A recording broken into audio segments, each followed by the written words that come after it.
US President Donald Trump says he's terminating trade talks with Canada over an ad featuring the words of former US President Ronald Reagan.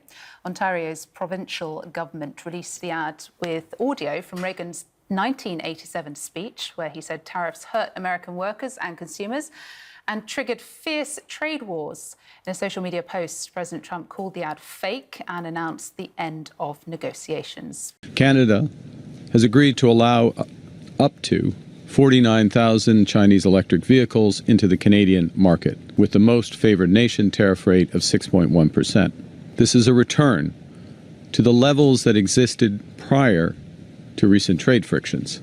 When Donald Trump reimposed tariffs on allies in early 2025, the game was supposed to be simple. The United States, as the world's largest consumer market, would use its economic might as a weapon. The goal: force manufacturers to abandon global supply chains and make it in America. For a year, allies absorbed the shock, protested, and negotiated. But now, the game has changed. They are no longer playing defense. Canada just made the most aggressive countermove yet, one that doesn't just neutralize Trump's tariffs.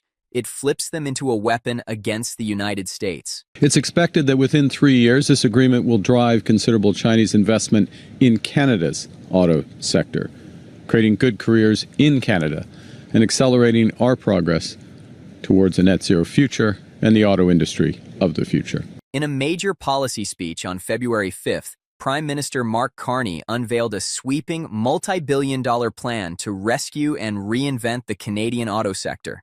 At its core is a radical, clever mechanism designed to turn pain into power, a tradable tariff credit system. Now, the quid pro quo in that is that China wanted to sell more electric vehicles into the Canadian market.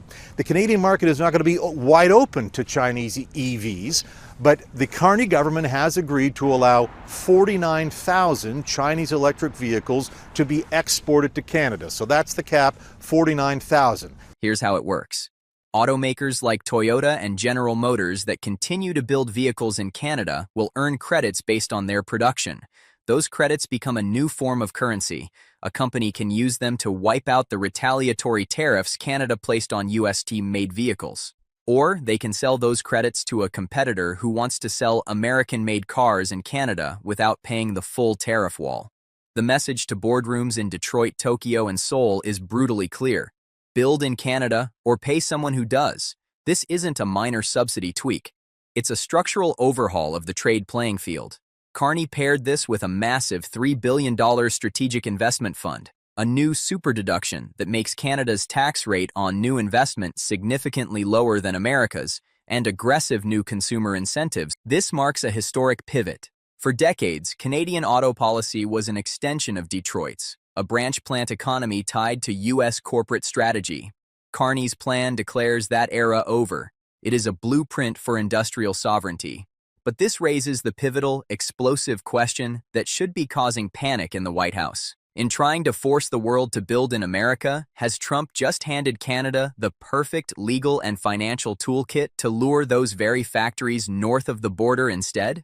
To see the genius and the profound danger to U.S. interests in Canada's move, you have to understand the strategic trap that Trump's tariff policy created for itself. The administration's approach was built on a zero-sum mercantilist fantasy that capital and factories are static and threats can herd them into the United States like cattle. But global capital is fluid, intelligent, and ruthlessly pragmatic.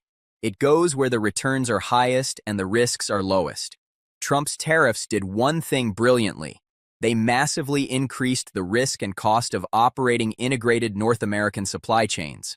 But they did nothing to improve the fundamental returns of investing in the United States compared to other stable, advanced economies. Canada's plan exploits this gap with surgical precision.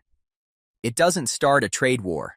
It starts a bidding war for every dollar of automotive investment on the continent. And it's bidding with a stronger hand. First, the tradable credit system is a work of regulatory jujitsu. It takes Trump's weapon, the tariff wall, and turns it into a tradable financial asset that rewards companies for being in Canada. For a multinational like Ford, the calculus shifts. Instead of seeing Canadian tariffs as a pure cost on importing US-built trucks, they become a problem that can be solved by increasing production at their Canadian plants. The tariff, intended to protect U.S. production, now financially incentivizes against it.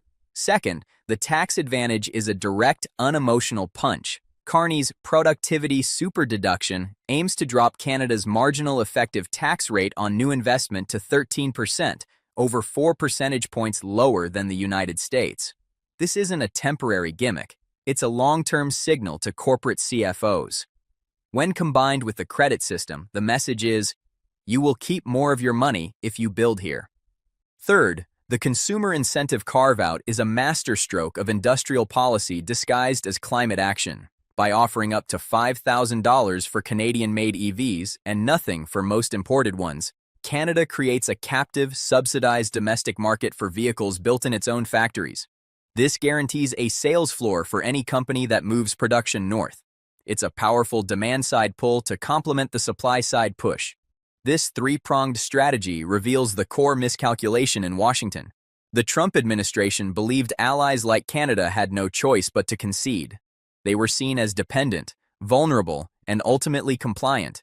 But Carney's government has done the opposite of conceding. It has called the bluff by accepting the new tariff-riddled reality and then engineering a suite of policies that make Canada the more rational, profitable place to build within that reality. The implications are already spreading beyond the border. Japan and South Korea, whose automakers have major stakes in both the US and Canada, are watching closely.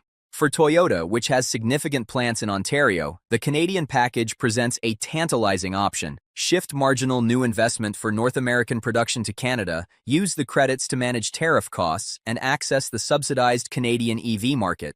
The same calculus applies to Hyundai or Kia. This is how capital flight happens quietly. Not with dramatic plant closure announcements, but with the quiet, incremental decisions in boardrooms to allocate the next generation of investment, the next model line, the next battery plant to the jurisdiction with the better deal. The factories in Ohio or Alabama don't close tomorrow. They simply stop growing, and over a 5-year horizon, they become less competitive, less technologically advanced, and more vulnerable. The Trump administration's response has been characteristically focused on the wrong thing, the theater of the tariff, not the substance of the investment war. They are fixated on the number, 25%, 50%, while Canada is changing the entire equation underneath them. This is the pattern of a pressure campaign that has run out of ideas. It's the TACO strategy, Trump always chickens out, meeting a counter-strategy that cannot be bullied. You can't threaten a country that has already priced your threats into its economic model and devised a way to profit from them. The foundational error was believing that economic integration was Canada's weakness. Carney has reinterpreted it as America's vulnerability. The deeply intertwined auto sector means pain can be mutual. But by offering a lucrative off-ramp to manufacturers, Canada is ensuring that in a protracted tariff fight, the pain will be asymmetrical. It will be concentrated on U.S.-centric production lines, while Canadian-focused ones are shielded and stimulated. So the chessboard is set. The United States has a blunt instrument, the tariff. Canada has built a sophisticated incentive machine. The world's automakers are the pieces, and they will move toward the best return. This sets the stage for the final, decisive shift, the point where corporate calculus becomes irreversible reality, and the political promise of American jobs collides with the financial logic of the global balance sheet. The endgame of this strategic clash will not be decided in a trade negotiation. It will be decided in the quiet, confidential meetings of investment committees in Detroit, Tokyo, and Wolfsburg. The numbers on their spreadsheets are now being fundamentally altered by the policy levers pulled in Ottawa, and the direction they point is unmistakable. For the United States, the risk is no longer just lost investment. It's the hollowing out of integrated manufacturing. The auto industry's strength was its continental web, a part forged in Ohio, assembled in Ontario, finished in Michigan. That web relied on tariff-free, predictable movement. Trump's policies cut those threads. Canada's response doesn't try to reknot them. It spins a new, more resilient web centered on itself. The most immediate casualty will be the next $1 billion. Where does a global automaker put its next battery plant? Its next EV assembly line? Its next major R&D center for connected vehicles? A year ago, the answer, under pressure, was likely the United States. Today, the Canadian package of tax breaks, tradable credits, and a subsidized market presents a compelling, lower-risk alternative. That next $1 billion may very well land in Ontario or Quebec, not Ohio or Tennessee. This creates a vicious cycle for U.S. industrial policy. The Inflation Reduction Act's subsidies aim to pull in these very investments. But by coupling those subsidies with tariff-driven trade chaos, the U.S. has created a scenario where a competitor can offer similar subsidies plus stability, plus access to both the Canadian and, through clever credit mechanisms, the U.S. market. Canada isn't outmuscling the U.S. Treasury, it's outsmarting its trade policy. The official U.S. response has been predictably combative but strategically empty.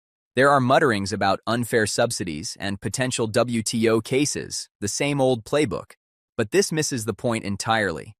Canada's move isn't about dumping products or stealing secrets. It's a sovereign realignment of its own tax and regulatory system to adapt to hostile conditions created by its neighbor. It is the definition of economic self-defense. Portraying it as aggression would only further convince allies and investors that the U.S. is an unpredictable partner. For Canada, the path is fraught but clear. The success of this plan hinges on execution and speed. It must get the credit system operational fast, cut the bureaucratic red tape on the super deduction, and prove it can build charging infrastructure and grid capacity to support its EV ambitions. It must also manage the political tension with provincial partners and Indigenous communities on whose land new industrial projects may rise. But the strategic wind is at its back. The global move toward protectionism and friendshoring means countries are actively seeking stable, allied manufacturing hubs. Canada is positioning itself as exactly that, a G7 nation with rule of law, clean energy, and now, a hyper-competitive industrial policy. It's a powerful pitch to European and Asian firms scared of U.S. volatility. The final, profound irony is this. Donald Trump's America First tariffs were designed to showcase American power and force the world to bend. Instead, they have catalyzed the rise of a more confident, more independent, and more strategically agile Canada. The pressure was meant to create submission. It created a rival. The old paradigm of U.S. dominance assumed Canadian dependency was permanent. That paradigm is shattered. Canada has looked at the weapon aimed at its head and decided to build a better economy with it. The tariffs will remain a monument to a failed attempt at coercion, but the factories, jobs, and intellectual capital they were meant to protect are now in play, and Canada has just placed the most sophisticated bid on the continent. The question is no longer whether Trump's auto tariffs will fail. They already have. The new question is, how much American industrial momentum will be lost before Washington realizes that in a war of economic attrition with your closest ally, the only guaranteed outcome is that both of you lose. But the one with a smarter plan loses less and gains more. For clear, fact-driven analysis of how Canada is navigating this new era of economic statecraft, subscribe to Canada Today. Like this video, share it, and let us know in the comments. Will Canada's auto strategy work, or will U.S. retaliation crush it?